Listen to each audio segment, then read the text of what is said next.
to the entertaining Talking Sports.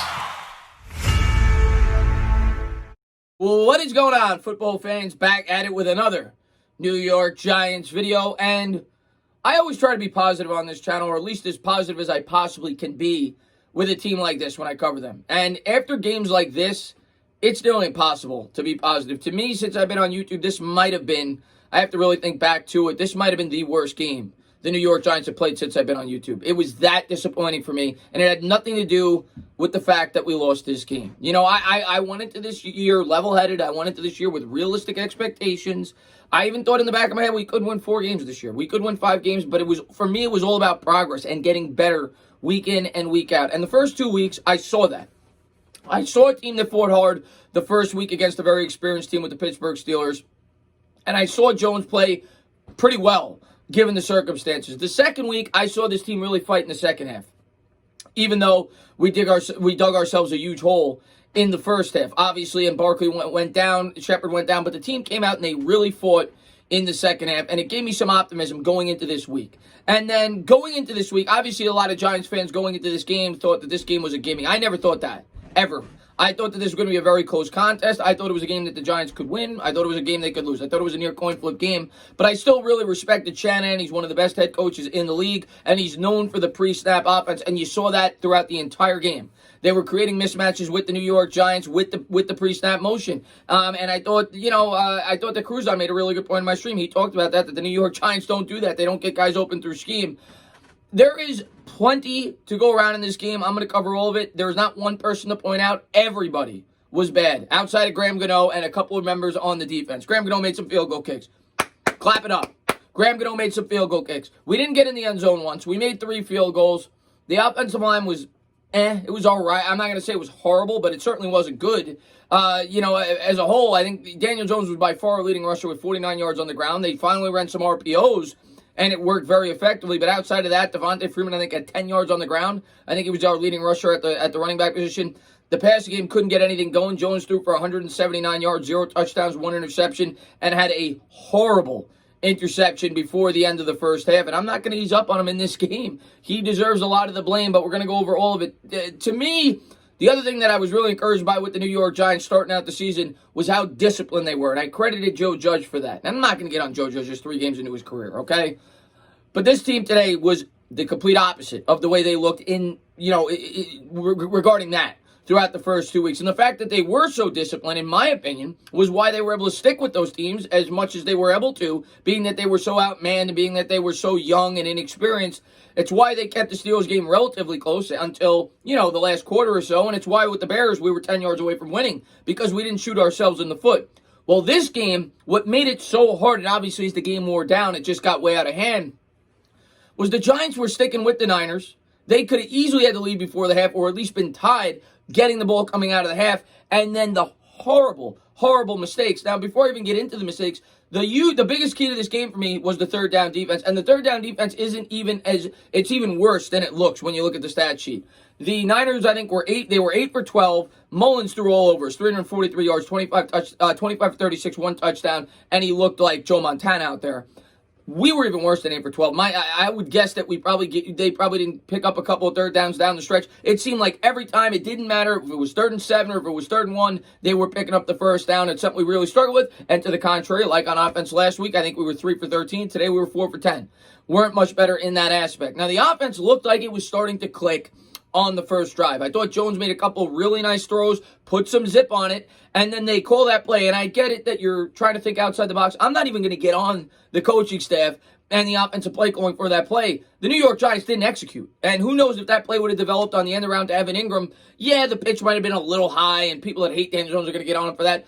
Bottom line, it was in his hands like this. A 5th grader could catch that. Evan Ingram dropped the fumble. It wasn't even behind him. It was right in front of his face. He dropped the fumble, and that's what started the loss of momentum for the New York Giants. They held them to 3 the first drive, and then they fumbled there, and that was just one of several crucial plays The next big crucial play was, of course, on defense with Darnay Holmes. Now, the Giants committed 5 penalties in this game. I'm not sure how many the defense committed, at least 3 or 4 of them. They were offsides twice. They had this penalty, and maybe they had one more. The defense definitely was not nearly as disciplined as they've been in prior weeks. And sure, were there some guys like Blake Martinez who had really good games? Yes. He had that sack up the middle on the delayed blitz. Lorenzo Carter got some pressure, but I'm sick and tired of talking about individual performances. I want the unit to play good, and the defense I was really encouraged with through the first 2 weeks.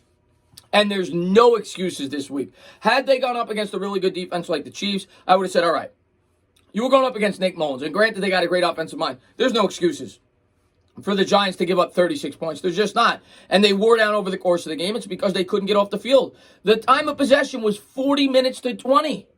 We had the ball for 20 minutes in this football game. Our defense was pathetic. Our offense was pathetic. The entire team today was pathetic. That's the only word that could sum up this game. That's the summary, guys. The New York Giants, the stat sheet, pathetic.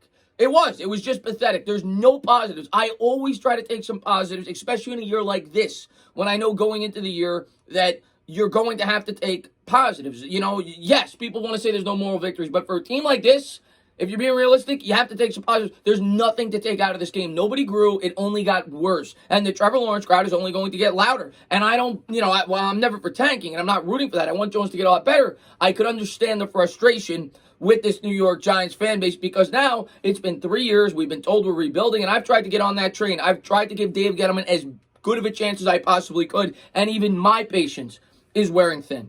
Even my patience is wearing thin. So I completely get why fans are upset. I do. And Dave Gettleman is more than likely going to be fired. I'm not going to say definitively 3 games into the season, but he's more than likely going to be fired. And I kind of knew that going into the year. If we didn't win at least 6 games, there was no chance. And the way it looks right now, the way this team played today, and granted it's only one Sunday, I don't see us winning very many football games unless this team, just completely changes, and I don't see it. The talent just isn't there. We made silly turnovers. The Darnay Holmes penalty is inexcusable. It is 3rd and 22. You got the ball. They had the ball at like their own 45. I get that you're trying to not give up 10 or 15 yards so they get in field goal range. But you can't do that. You can't make a penalty like that. You can't do it. It was an automatic first down with the illegal hands or whatever, illegal contact down the field. I think it was like 7-8 yards down the field. And they gave him an easy first down. That then resulted in a touchdown. Then by doing that, you made it so Daniel Jones, and I'm not making excuses for Jones, by the way. The throw was atrocious. But you made it so, you lost all momentum, and you made it so Jones probably felt like he had to put the team on his back, score a touchdown before the half, try to get the juju back. And then Jones, on top of that, makes an atrocious decision. And he throws the ball to Evan Ingram into very tight coverage and throws an interception. It's a throw you just can't make at your own 25-yard line as Jones continues to make rookie mistakes. And I understand why people are frustrated. The first 2 games, I saw some positives. Today, not just from Jones, but obviously Jones is going to be the focal point, being that we have a young quarterback and we want to see him get better. There was no positives to take from Daniel Jones, and there was no positives to take from the play calling. The Giants, I talked about, I wanted to see them take shots down the field. They took 1 shot down the field, and it was with 2 minutes left in garbage time when he threw it to Darius Slayton. Then, of course, Darius Slayton, like Barry Doak said during the stream, the cherry on top, he fumbles with a slant over the middle. Darius Slayton was not involved throughout the entirety of this game, and the Giants offense continues to be nothing. I mean, literally nothing. And I knew it was going to struggle to start the year, but a day like today is inexcusable. I can't come on here. I try to come on here every week and try to take the good with the bad. There's no good from this week. There's 0 good. And all we can hope as Giants fans is it gets better. I don't think most Giant fans are hoping it gets worse. I think most Giant fans want to see Daniel Jones become the franchise quarterback. They want to see this team get better. But weeks like today, I understand why people get frustrated. At the end of the day, it's about results. It's a quarterback-driven league. And if Gettleman gets fired, which good chance he will be, even though I'm not necessarily rooting for that, if he gets fired, you're going to see a new GM in here. And if we're picking high, we're probably taking a quarterback. That's just facts. I'm not rooting for it. I'm completely against the tank philosophy. But it's something that is definitely a possibility, and I know fans are going to be rooting for it. Being that Trevor Lawrence is out there, he's not going to change this franchise around by himself. We're going to need a lot more than that. The offensive line continues to be a problem. The defense was horrible. There was literally 0 positive to say about the defense. The 49ers did not punt the entire game. And I don't think they did. I don't think they punted the entire game. They didn't punt the football once. And this was with backup players. This is with Nick Mullins. This is with your third string running back. And yes, I recognize they have a good offensive line. This is with their defense being completely decimated. Their two best pass rushers were out. Everybody was out. Sherman was out. And the New York Giants couldn't move the ball. And the saddest thing about this entire game was that the New York Giants, in a lot of instances, did it to themselves. It was sloppy football. Had they lost and played a fundamentally sound game and played tough, I would have been okay.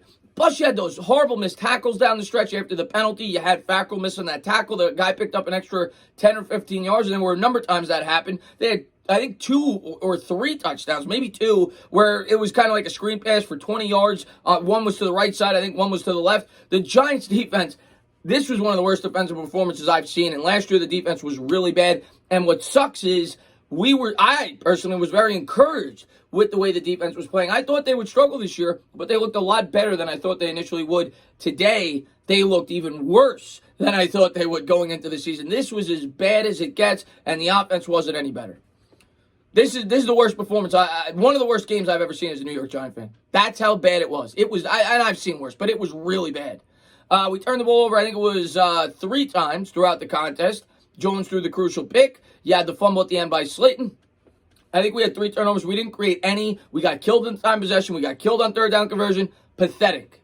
That's the summary of this game. And that's really all I got to say about it, guys. I try to be positive. I love this team just as much as anybody. I bleed blue. I say it all the time. I love this team to death.